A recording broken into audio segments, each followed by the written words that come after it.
Olá, seja muito bem-vindo ao canal. Eu sou a Lilian Lopes e se você está estudando para algum concurso do magistério e precisa daquela bibliografia, sabe, do Gadotti, Moacir Gadotti, sobre a educação integral no Brasil, as inovações em processo, então eu vou falar dela neste vídeo de hoje. Então, fica comigo até o final porque eu vou falar capítulo por capítulo de uma forma bem resumida, bem facinho. Se você gostou do tema, já dá seu like. Passa para outras pessoas aí para ajudar o canal a crescer. Bora comigo!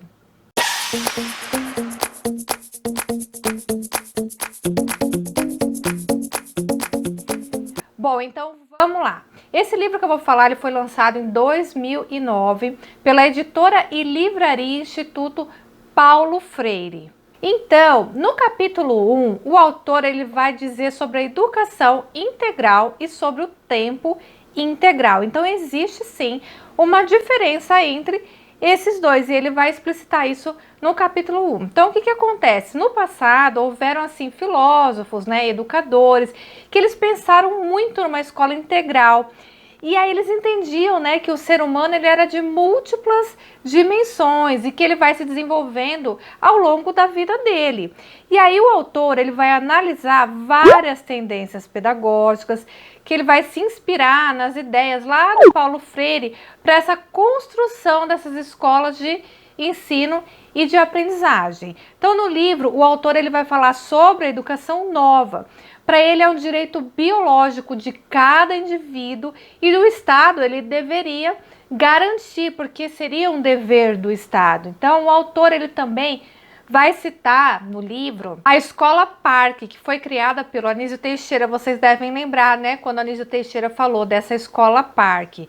Nesses locais havia escolas, escolas parques, escolas classes, que as pessoas ficavam até em torno de 18 anos. E ele visava alternar atividades, tanto intelectuais quanto aquelas atividades práticas, por isso integral, E o autor ele vai descrever sobre esses centros integrados, à escola pública, daquela de Darcy Ribeiro. Eles eram centros integrados, de atendimento à criança, que tinha uma sigla que era CIEPS e que mudou de nome, assim, foi mudando de nome, mas não necessariamente de orientação. E aí ele passou a chamar Centro de Atenção Integral à Criança, ficou CIACS. A sigla. Aí ambos eles englobavam no mesmo espaço, tanto a educação escolar, a saúde, o esporte, creche, educação para o trabalho, proteção também, para a criança especial lá e desenvolvimento comunitário. Então os alunos eles eram muito estimulados a permanecerem na escola todo o tempo, que era o tempo integral. E aí, nessa época, implantou-se a não reprovação, então, ou seja, a progressão continuada e a avaliação por objetivos concluídos. O autor ele cita que a escola escolheria voluntariamente se tornar integral e aí ela se prepararia, prepararia para isso com os docentes, com os alunos, com os pais e também com toda a comunidade. E ela precisa estar em constante transformação. Então nós vamos falar agora um pouquinho sobre os objetivos dessa escola integral. Então assim, sendo ou não sendo integral, o autor ele acredita que educar ele deve ser para a cidadania. Também essa criação de hábitos, de estudos de pesquisa, estudar sempre, pesquisar sempre. Também acredita no auxílio aos hábitos alimentares, da higiene, são muito importantes, para essa escola, sabe? O Gadotti ele acredita que a escola deve suprimir a falta de opções, oferecidas pelos pais, pelas famílias e também ampliar as aprendizagens dos alunos, além do tempo da sala de aula. É mesmo, é? No capítulo 2, o autor ele escreve sobre o bairro, a cidade, a criança e também a educação integral. Então, para o Gadotti, a gente não pode falar de cidade educadora sem ter uma educação integral. Então, a cidade de hoje, ela está, para ele, sendo construída somente para adultos, E as crianças, elas não têm muito espaço para ficar brincando. E que não é só um direito de brincar, mas também é um dever que a gente deveria oferecer. Para uma educação integral, a gente precisa de uma pedagogia da cidade articulada com uma cidade como pedagogia. Isso é, uma cidade onde todos os seus espaços, agentes, eles assumam, sabe, uma responsabilidade educativa no conjunto de um projeto conjunto. Ele cita isso no livro, né, que é o autor Gomes Granel Vila 2009, página 16. Também o autor ele vai citar o Padilha, que ele relata que a educação ela precisa ser social, cultural e socioambiental em todos os cantos. E então foi com base, né, nessa tese que ele criou o conceito de município que educa. Então, os conceitos dessa cidade educadora, município educador sustentável, município que educa, eles vão retomar, né, o que o poeta grego Simônides, né, eu acho que é Simônides que fala, ele já sustentava 6 séculos antes de Cristo. Polisandra Didaskei, que significa a cidade que educa o homem. No capítulo 3, o autor ele vai escrever sobre o tempo integral e a qualidade sociocultural da educação.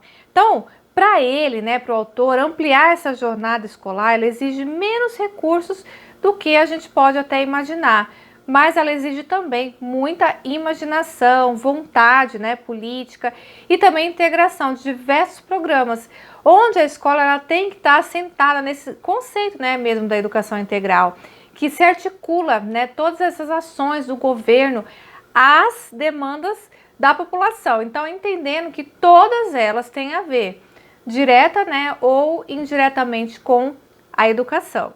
O Gadotti, ele relata sobre a avaliação constante dos professores e ele fala também que todo o aperfeiçoamento ele é necessário para poder garantir o progresso e a qualidade. Então o autor ele cita a Jussara Vieira, que acredita que a profissão vive hoje uma crise profunda porque os professores estão muito tensionados, né, por vários fatores. Você passa por isso também? Se você passa, coloca aqui nos comentários. Não. O Gadotti ele continua dizendo que a escola é para todos. Então, logo os alunos mais pobres sendo inclusos, eles precisam de recursos, de meios para poder acompanhar todo o processo de aprendizagem. Então, ele precisa de condução, material, uniforme, alimentação. Então, nós precisamos de uma escola também para educar a cidade, o município, o país e também para redistribuir essa renda, para construir uma nova cultura política, fundada tanto no diálogo, na escuta, na vivência da democracia em todos os espaços sociais. No capítulo 4, o autor ele vai descrever sobre a escola cidadã, que é uma cidade educadora, e também sobre a educação integral no Brasil. Nesse capítulo, a gente pode observar, né, o que está descrito sobre o abandono, que ele gira em torno de 20% e da reprovação em torno de 40%. Isso na época que ele escreveu o livro. E esse quadro ele custa mais caro para o país do que qualquer inovação. Então a educação cidadã, né, informal ou não, faz com que todos tenham uma informação, para que assim se diminua toda essa desigualdade. Então o autor fala que a escola cidadã enraizada nesse movimento de educação popular, comunitária, né? Quem opera a mudança é o coletivo, é o todo, e não somente os governantes. Então uma cidade educadora, ela se faz quando todos os seus habitantes usufruem das mesmas oportunidades de formação, de desenvolvimento, né, de entretenimento, tudo que ela oferece. E o autor ele vai citar até a época dos civitas, que era uma comunidade política cujos membros, os cidadãos, se autogovernam, né, governavam, e o cidadão ela é a pessoa que goza, né, do direito de cidade. Então, cidade, cidadão, cidadania, elas referem-se a uma concepção de vida das pessoas, daquelas que vivem de forma civilizada. Então seria de civilitas, né? Vem de afabilidade, bondade, cortesia, tudo isso. Participando do mesmo território e autogovernando-se, né? Que aí sim vai construir essa civilização. Então a relação de educação cidadã e a educação integral, né, ela é fundamental para o autor. E ele vai citar também o George Snyder, que escreveu um livro de 1998, que ele tinha o sonho de uma escola, né? Ele fala da alegria da escola, não é só suprimi-los, substituí-los por uma cultura extracurricular, mas também a gente precisa valorizar e buscar a alegria, né? E a intensa satisfação cultural, que é proporcionada pela construção do saber elaborado. No capítulo 5, ele descreve, né, inovações educacionais em processo. O autor ele apresenta algumas escolas que implantaram o conceito de tempo integral e de educação integral. E lá no capítulo 6 ele vai falar dos princípios da educação integral, integrada, integradora e em tempo integral. E aí surge o debate, né, da corresponsabilização desses agentes públicos da educação. Então, as prestações de conta, dar visibilidade mesmo às suas ações, né, favorecendo a inovação educacional. O princípio geral da educação integral é o da integralidade, que vai se referir à base da educação, que ela deve ser integral, omnilateral e não parcial e fragmentada. Também ele fala do princípio organizador do currículo escolar, que vai promover essa integração de todos os conhecimentos de forma interdisciplinar, transdisciplinar, intercultural e intertranscultural, além de ser transversal, que é baseado, né, nas aprendizagens das vivências dos alunos. A educação integral, ela proporciona a troca de formação do conhecimento simbólico pelo conhecimento sensível. Além do conhecimento simbólico, linguístico, matemático e desse conhecimento sensível, que seria a arte, a dança, né, da música, ela que nos ajuda, né, a melhor conviver, a melhor sentir. Existe também aquele conhecimento técnico, tecnológico, que deve nos ajudar, né, a melhor fazer e sermos assim mais curiosos, mais criativos, né? E são princípios e valores que o autor ele crê, né, ser importante para essa escola integral. E ele fala que existe, né, que tem essa conectividade com a escola comunidade, escola bairro, a requalificação urbana, essa sensação de pertencimento do ser, né? Então forma até uma mobilização. Na intersetorialidade é uma articulação do projeto com várias secretarias do governo municipal, integrando saberes e experiências de planejamento e de ação de cada setor, que visa um trabalho, né, conjunto nessa concepção e também na implementação da avaliação do projeto. Ele fala também da flexibilidade, regime de colaboração entre todos. A interculturalidade e a intertransculturalidade, difícil, né? O conceito dessa interculturalidade é também sinônimo de quê? De interação, de troca, de interdependência cultural. A diversidade, ela é uma grande riqueza da nossa humanidade mesmo. Então, não existe, né, hierarquia entre as culturas. Intertransdisciplinaridade é o trabalho coletivo das diferentes disciplinas. Então, ele vai associar os professores numa reflexão, ação comum, né? Ele também fala da sustentabilidade, que nós entendemos, né, esse conceito da sustentabilidade como suporte do programa Bairro Escola, naquela perspectiva ética, voltada para uma cultura de paz e de justiça socioambiental. Agora eu vou falar do trabalho e renda. Então a economia solidária, a requalificação urbana, que é uma qualidade de vida e informalidade. Então a cidade ela precisa ser, né, um lugar de encontro, de intercâmbio entre os iguais e entre os diferentes.